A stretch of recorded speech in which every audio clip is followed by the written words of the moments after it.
Hi, I'm George, and I want to tell you a couple stories about my childhood. The first story deals with vocabulary. My dad was a farmer, and I was a farmer's son, and I just loved being on the farm. I was able to roam around this farm, and I was able to pretend that I was Daniel Boone and Davy Crockett and Robin Hood, and I was all over the woods and the buildings, and it was a lot of fun as a kid. It really, really was. And my dad was a hard worker, but he also was a great father, and I'm so fortunate to have had him. But he was also a very religious man, and he was, very, didn't drink, didn't smoke, didn't swear, just, straight-laced as they come. So, but anyway, this one year, he decides he wants to sell a pile that we call the junk pile. Now, the junk pile, it was a pile of old cars, trucks, tractors that had been discarded by us and the people that had owned the farm before. And it was just all over the place down there, and there was a lot of it. There was Fordson tractors, and I'd get on those Fordson tractors, and I'd pretend I was plowing or discing or running a hay loader or whatever, right? And so we've got this. He's got all this metal, so he puts an ad in the paper, and he's asking for somebody to come in on shares and dismantle this stuff, take it to a scrapyard, and he's going to split the money with it. So these two guys, two younger guys, they answered the ad, and they showed up one morning, and right after breakfast, my brother Bob and I, my older brother, head right down to that junk pile. We sat there all morning watching these guys out there in the hot sun, being the middle of summer, and they were trying to get the bolts out of some of the stuff, and they were also using a cutting torch, and they're working hard. And about noon, Bob and I made a quick trip back to the house to get a PB&J sandwich, and we headed right back down again. Well, about 3 o'clock, they got their first load all loaded up. And they decided that they were had enough for the day, so they took off. So my brother and I came back to the house, and it was getting close to chore time, which chores was about 4 o'clock. So at 4 o'clock, we went out into the barn, and my brother threw the hay down, and he was bedding the cattle, and my job was to feed the calves, which I love doing, and take care of the chickens. Now, the chickens, we're going to get into, that's a whole nother story, okay? But let's just say, for right now, I hate chickens. Well, anyway, so when we would get done with our chores, we'd go back in the house, and about 6 o'clock, Dad would be done with milking, and he'd come into the house, and my mother would have dinner on the table, and everybody sat down and ate, and that's the way it was. I mean, you ate as a family, and it was really a good time. And plus, my mother was a great cook, and I was really hungry by this time. I mean, 6 o'clock and just a sandwich at noon. So anyway, my father says, "What'd you boys do up to today, or what did you do?" And my brother jumps right in. He says, "We were down there watching those guys cut up the junk pile." And he said, "Oh."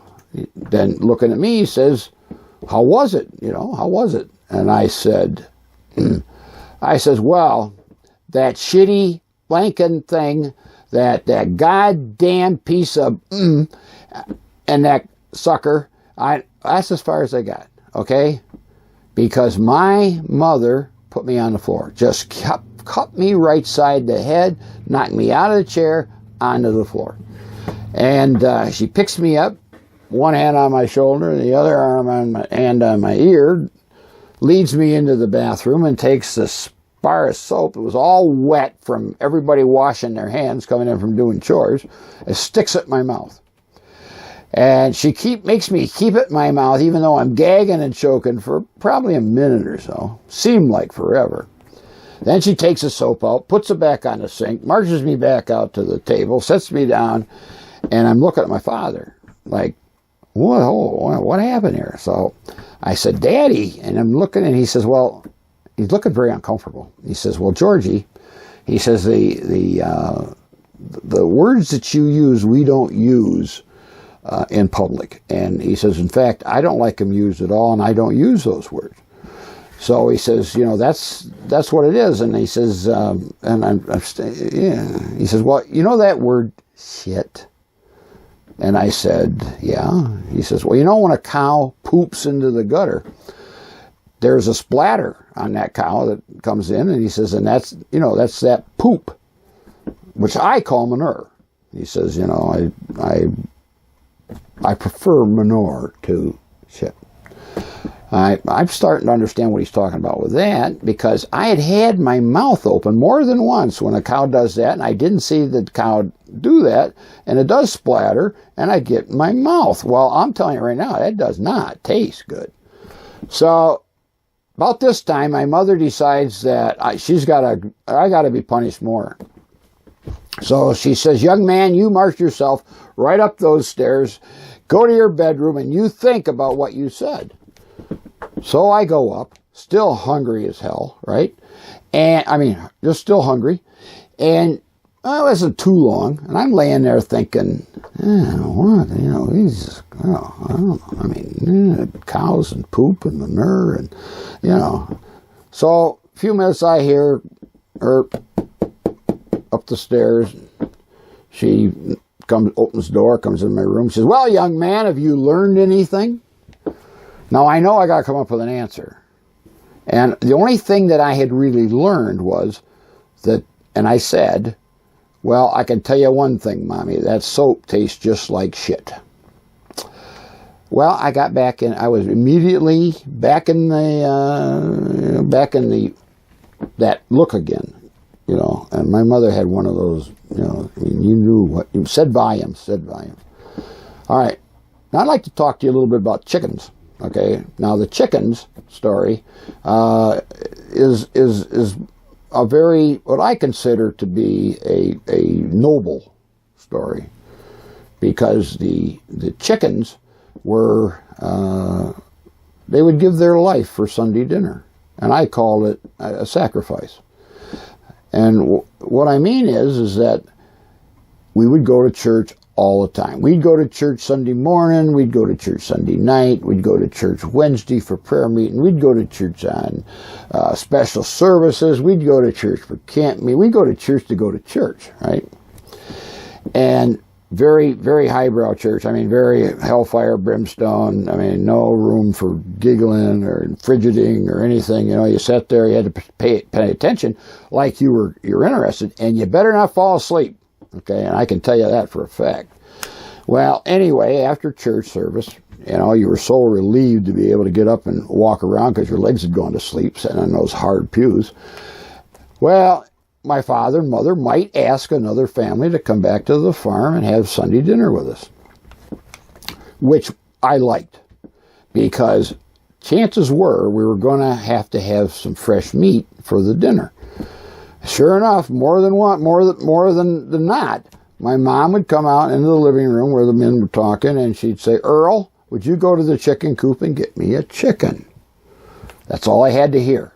I'd feed it right out of that door. I'd run up to the woodshed. I'd grab that double-bitted axe that was my dad, and I'd meet him right by the chicken coop, right where there's a great big block of wood with some marks across it, which is where that axe came down, which the French would call the guillotine, but it was a double-bit axe.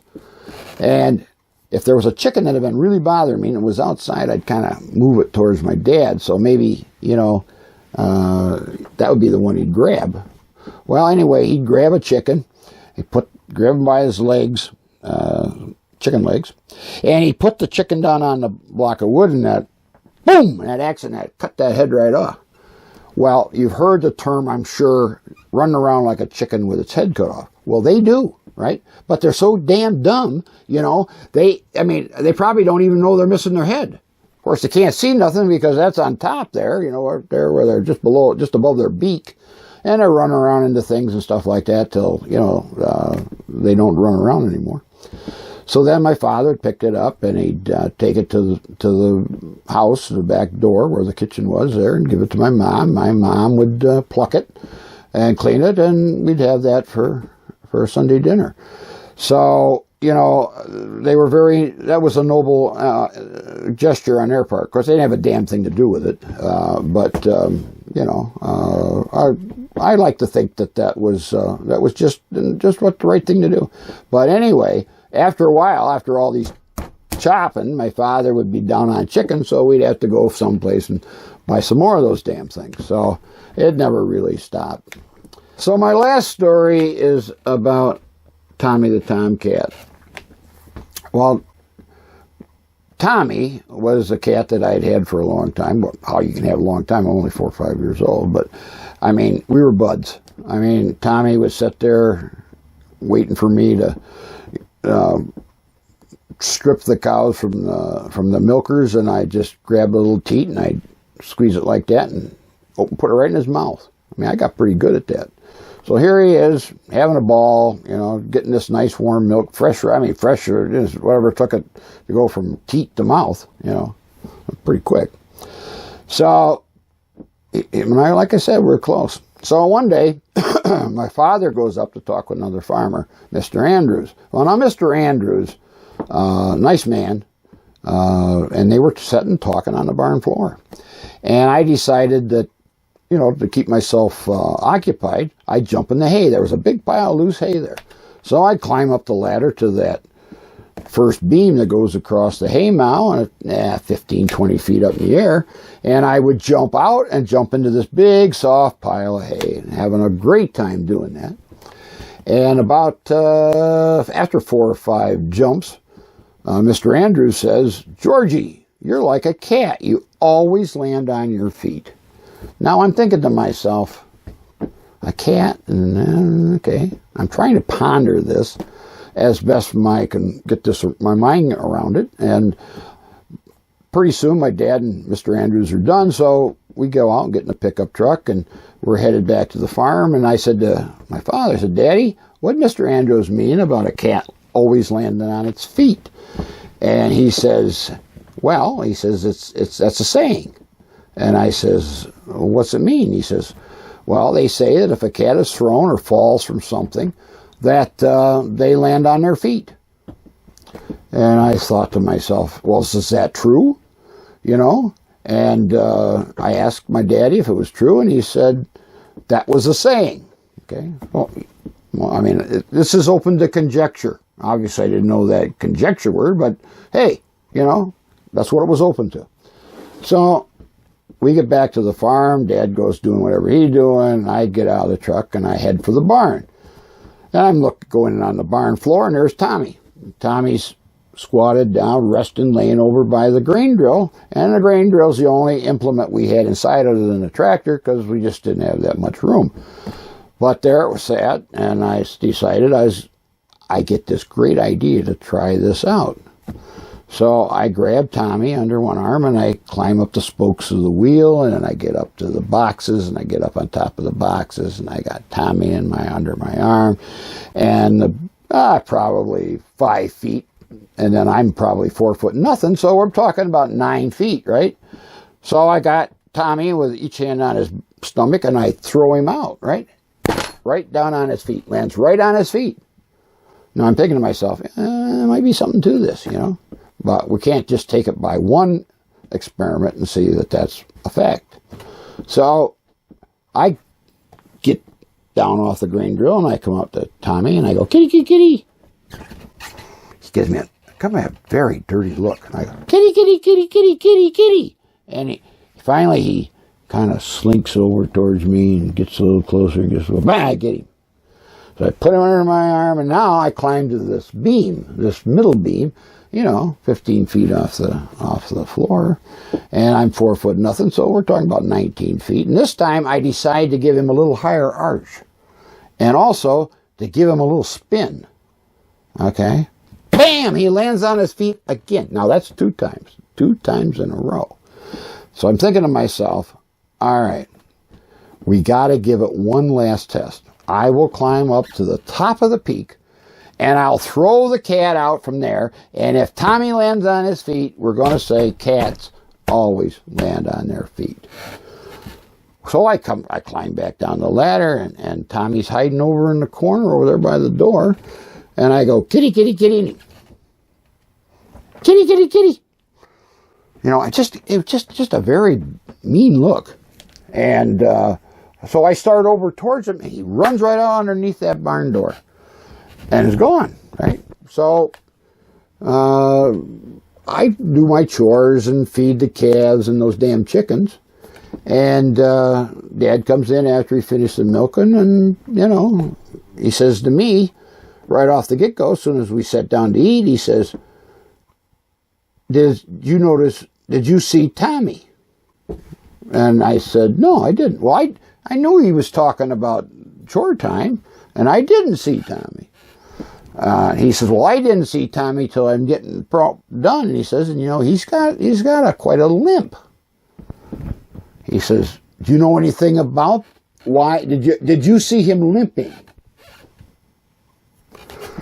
And the truth of the matter was, I did not see him limping, because he was picking him up and putting him down when I started towards him on the barn floor. I mean, I couldn't see any limp, and he was just going like a scared cat. So I said, no, because I didn't. He said, would you have any idea what would cause him to limp? And I'm thinking to myself, well, I didn't see him limping, right? That's what I said.